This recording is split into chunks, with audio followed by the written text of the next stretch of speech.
Quruvchi tashkilot oldiga uy sotib olgani borgandim.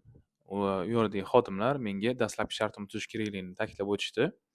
Men esa dastlabki shartnoma nima uchun kerakligini bilmayman. Agarda imkon bo'lsa, shu haqida batafsil ma'lumot berib o'tsangiz. Savolingiz hozirgi kundagi dolzarb savollardan bittasi.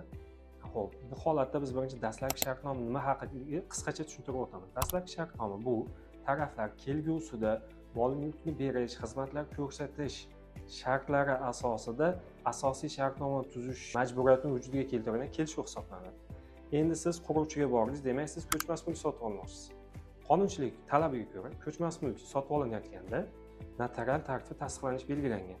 Agar quruvchi sizga dastlabki shartnoma tuzish taklifini bergan bo'lsa, albatta bu dastlabki shartnoma ham albatta notarial tartibda tasdiqlanishi kerak. Agar tasdiqlanmasa, bu shartnoma o'z ahamiyatini yo'qotgan bo'ladi. Shuning uchun e'tibor qaratishingiz kerakki, dastlabki shartnoma tuzganingizda albatta notarial idorada notarius tasdig'i asosida tuzganingiz maqsadga muvofiq bo'ladi.